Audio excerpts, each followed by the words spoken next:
অত্যাধিক অর্থ আকস্মিকভাবে প্রয়োজন, এই অ্যাঞ্জেল নাম্বারের প্রয়োগ হঠাৎ করে আকস্মিক ধন লাভের জন্য সহযোগিতা করতে পারে। আপনার ক্ষেত্রে আপনার জন্য লাক বহনকারী ডেস্টিনি বা ভাগ্য ওই নাম্বার বা সংখ্যার মাধ্যমে আপনাকে কিছু ইঙ্গিত দিতে চাইছে। ডেস্টিনি আশ্চর্যজনকভাবে অনেক সময় এই অ্যাঞ্জেল নাম্বারগুলো নিয়ে আসে বা পৌঁছে দেয়।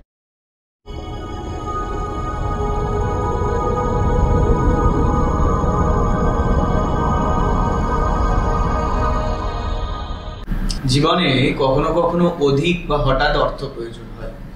হয়তো আপনি কোনো স্থাবর বা অস্থাবর কিছু নির্মাণ কার্যে লেগেছেন, হয়তো কোনো বাড়িতে অনুষ্ঠান রয়েছে। ব্যক্তি জীবনে যে কোনো কাজকর্মের ক্ষেত্রে আগে থেকে সঞ্চয় করে রাখা অর্থের কথা আমি বলছি না। যে কোনো কাজকর্মে হঠাৎ করে আমরা নেমে যাই, সেক্ষেত্রে আমাদের টাকা পয়সা অর্থ এ সমস্ত অনেক ক্ষেত্রেই প্রয়োজন হয়। আবার হয়তো আপনি হট করে কাউকে টাকা ধার দিয়ে রেখেছেন, যে ক্ষেত্রে আপনার আকস্মিকভাবে টাকার প্রয়োজন রয়েছে। অর্থাৎ হঠাৎ করে কোনো না কোনো কারণে যে কারোর ক্ষেত্রেই কখনো না কখনো এমন পরিস্থিতি চলে আসে যখন হঠাৎ করে কিছু টাকার খুব দরকার। সেক্ষেত্রে এই অ্যাঞ্জেল নাম্বারের প্রয়োগ আপনাকে অর্থক্ষেত্রে হঠাৎ করে আকস্মিক ধন লাভের জন্য সহযোগিতা করতে পারে। এবার অ্যাঞ্জেল নাম্বার বিভিন্নভাবে হয়, বিভিন্ন রকম হয়। অনেক সময় ডেস্টিনি বা ভাগ্য আমাদেরকে আমাদের সামনে আমাদের অ্যাঞ্জেল নাম্বারগুলো বারবার এনে দেয়, কিন্তু আমরা আমাদের নির্বুদ্ধিতার কারণে সেগুলো বুঝতে পারি না বা উপলব্ধি করতে পারি না, যার ফলে আমাদের ব্যক্তি জীবনে আমরা সেগুলো প্রয়োগই করতে পারি না। তবে প্রত্যেক মানুষের নিজের রাশি, নিজের লগ্ন, নিজের জন্ম ছক বা হরোস্কোপ অনুযায়ী অ্যাঞ্জেল নাম্বার হয়েই থাকে আলাদা আলাদা প্রত্যেকের। সেটা যদি বিচার করতে হয়, সেটা যদি যাচাই করতে হয়, সেটাকে যদি কাজে লাগাতে হয়, ব্যবহার করতে হয়, তাহলে অবশ্যই নিজের রাশি চক্র, নিজের জন্ম ছক বিশ্লেষণ করা ভীষণভাবে দরকার। তবে কখনো কখনো অত্যাধিক অর্থ আকস্মিকভাবে প্রয়োজন হঠাৎ করেই আমাদের সামনে কোনো এমন কিছু করে আমরা লেগে পড়ি কাজকর্মে, যে ক্ষেত্রে আমরা উপলব্ধি করতে পারি না যে আমাদের হট করে অর্থের প্রয়োজন রয়েছে।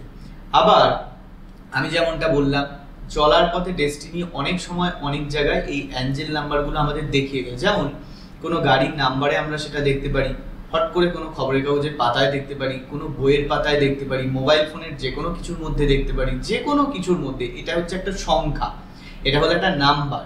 যে নাম্বার বা যে সংখ্যাটা আপনার ক্ষেত্রে আপনার জন্য লাক বহনকারী, অর্থাৎ আপনার ক্ষেত্রে সৌভাগ্য বহনকারী, আপনার ক্ষেত্রে সৌভাগ্য দায়ী। এবং কিসের সৌভাগ্য? অর্থ প্রাপ্তির ক্ষেত্রে আমরা সেটাকে ব্যবহার করতে পারি, যার জন্য আমাদের কাছে ডেস্টিনি আশ্চর্যজনকভাবে অনেক সময় এই অ্যাঞ্জেল নাম্বারগুলো নিয়ে আসে বা পৌঁছে দেয়। এটা কিভাবে করে হয়? ধরুন আপনি কোনো খবরের কাগজ পড়ছেন, আপনি প্রতিদিন বাড়ির বাইরে যাচ্ছেন, প্রত্যেক দিন বা প্রত্যেক সময় পর পর অনেকগুলো দিন পর পর অনেকবার করে একটাই নাম্বার বা সংখ্যা বারবার আপনার চোখের সামনে আসছে। আপনি হয়তো ওই সংখ্যাটাই সকালবেলা ঘুম থেকে উঠে কোনো মোবাইল নম্বরে দেখেছেন, ওই সংখ্যাটাই আবার হয়তো কারোর একটা জন্ম তারিখ হতে পারে, ওই সংখ্যাটাই হয়তো আবার কোনো বইয়ের পাতার নাম্বার হতে পারে, ওই সংখ্যাটাই আবার কোনো খবরের কাগজে বিশেষ কোনো সংখ্যারূপে লেখা থাকতে পারে, ওই সংখ্যাটা আবার দুনিয়ার যে কোনো কিছুর মধ্যে দিয়ে বা মাধ্যমে আপনার সামনে বারবার বারবার বারবার করে যদি কোনো একটা নম্বর বা একটা সংখ্যা আপনার চোখের সামনে বারবার আসতে থাকে, তাহলে বুঝতে হবে যে ডেস্টিনি বা ভাগ্য ওই নাম্বার বা সংখ্যার মাধ্যমে আপনাকে কিছু ইঙ্গিত দিতে চাইছে। এটাই হচ্ছে আমাদের অ্যাঞ্জেল নাম্বার। অর্থাৎ নামের থেকেই বোঝা যাচ্ছে এর মধ্যে একটা ঐশ্বরিক বা আলাদা কোনো ক্ষমতা আছে এই সংখ্যাটার মধ্যে। আমি অ্যাঞ্জেল কথাটা বারবার ব্যবহার করছি, যার বাংলা অর্থ পরি। এবার তন্ত্রে পরিবিদ্যার আলাদা একটা অস্তিত্ব আছে, যেখানে পরিবিদ্যার মাধ্যমে পরিসাধন করে রাখা হয়। এটা অবশ্যই খুব ভয়াবহ একটা পদ্ধতি। কলিযুগে বা বর্তমানেও এরকম বহু পদ্ধতির অস্তিত্ব রয়েছে, যেখানে পরিসাধনের মাধ্যমে, সেই পরির মাধ্যমে মানুষ নিজের মনের যে কোনো মনস্কামনা বা কাজকর্ম পূরণ করিয়ে নিতে পারে। আর অ্যাঞ্জেল নাম্বার কথাটি ঠিক তারই বিকল্প হিসেবে ব্যবহার করা হচ্ছে। অর্থাৎ ডেস্টিনি বা ভাগ্য, আপনি ভগবান বলুন, ভাগ্য বলুন, কর্ম বলুন, যেভাবে করেই যে উপলব্ধি করবে, মূল অভিসন্ধিটি হচ্ছে ওই সংখ্যা বা ওই নাম্বারটি আপনার জীবনে ওই সময় প্রয়োগ করলে আপনি কোনো না কোনো ফল অবশ্যই পাবেন। তার জন্য ওই সংখ্যাটা আপনার চোখের সামনে বারবার করে ঘুরপাক খাবে। এটাকে অ্যাঞ্জেল নাম্বার বলা হয়ে থাকে। আবার অ্যাঞ্জেল নাম্বার আমি যেমনটি বললাম, রাশি লগ্ন জন্ম ছক অনুসারে প্রত্যেকের ক্ষেত্রে আলাদা আলাদা অ্যাঞ্জেল নাম্বার থাকে। যে সংখ্যার একটা নির্দিষ্ট ব্যবহারের পদ্ধতি আছে, কোনো সংখ্যা সবুজ কালি দিয়ে হাতের নির্দিষ্ট অংশে লিখতে হয়, কোনো সংখ্যা লাল কালি দিয়ে নিজের শরীরের কোনো একটা অংশে লিখতে হয়, কোনো সংখ্যা কাগজের নির্দিষ্ট টুকরে লিখে কোথাও একটা রাখতে হয়, যার ফলে হঠাৎ করে 1 মাসও লাগবে না, 11 থেকে 21 দিনের মধ্যে আপনি যতটুকু অর্থ চাইছেন তার মধ্যে কিছুটা হলেও অর্থ আপনার হাতে আকস্মিকভাবে আশ্চর্যজনকভাবে চলে আসবে। এগুলো অ্যাঞ্জেল নাম্বারের বহু প্রয়োগ আছে।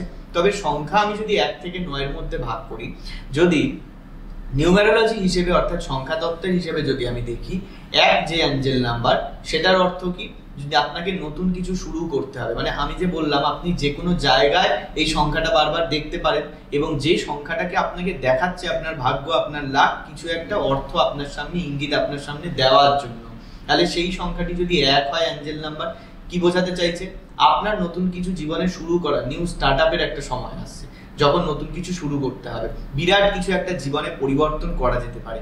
2 যদি হয়, ধৈর্য এবং সহনশীলতা আপনার আরো দরকার, অত্যন্ত রেস্ট দরকার, খুব শান্তি দরকার জীবনে, অনেক কাজ কর্মের মধ্যে আপনি ঢুকে পড়েছেন যার ফলে আপনি ভুল কোনো সিদ্ধান্ত বা কাজকর্ম করে ফেলতে পারেন।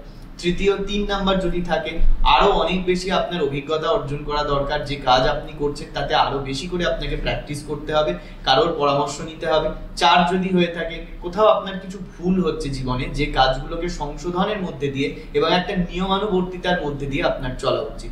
5 যদি হয় অ্যাঞ্জেল নাম্বার, আপনার জীবনে আপনার কর্মক্ষেত্রে কিছু ক্রিয়েটিভিটির দরকার আছে, কিছু ক্রিয়েটিভ কিছু করতে হবে, কিছু ফলো বা কপি নয়, নিজের থেকে কিছু সৃজনশীল ভাবে কাজ করতে হবে, নিজেকে কিছু তৈরি করতে হবে, নিজের মতামত পোষণ করতে হবে। 6 যদি হয়, জীবনে কোনো একজন মানুষের আপনার দরকার, সেটা লাইফ পার্টনার বা বিজনেস পার্টনার হতে পারে, যার থেকে আপনি আপনার কর্মক্ষেত্রে সহযোগিতা এবং সাপোর্ট পাবেন।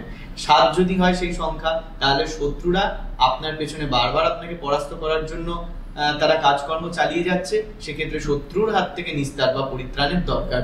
8 যদি হয় অ্যাঞ্জেল নাম্বার, সেক্ষেত্রে প্রবল পরিশ্রমের মাধ্যমে আপনাকে উন্নতির দিকে এগিয়ে যেতে হবে, যা আপনার কাছে অত্যন্ত কাছেই আপনার অবস্থান করছে, আপনাকে সেটা শুধুমাত্র হাসিল করে নিতে হবে। 9 যদি হয় অ্যাঞ্জেল নাম্বার, আপনার ব্যবহার, আপনার ভাবমূর্তি, আপনার আচার আচরণের মধ্যে অবশ্যই পরিবর্তন আনার দরকার। এইভাবে 1 থেকে 9 এর মধ্যে যে কোনো একটা বা দুটো সংখ্যার সংমিশ্রণে যদি কোনো অ্যাঞ্জেল নাম্বার তৈরি হয়, তার ফলাফল কি হতে পারে, তা কি অর্থ বহন করছে, সেটা এখান থেকেই বোঝা গেল। তো এবার পার্সোনাল যে অ্যাঞ্জেল নাম্বার প্রত্যেকের রাশি, প্রত্যেকের জন্ম ছক অনুসারে যেগুলো হয়, সেগুলি যদি বিশ্লেষণের প্রয়োজন হয়, তাহলে অবশ্যই কোনো উপযুক্ত পরামর্শদানকারী জ্যোতিষ বা কোনো একজন বিশেষ অ্যাস্ট্রোলজার বা বিশেষজ্ঞের কাছ থেকে সেটি বিচার বিশ্লেষণ করিয়ে নেওয়া আবশ্যক।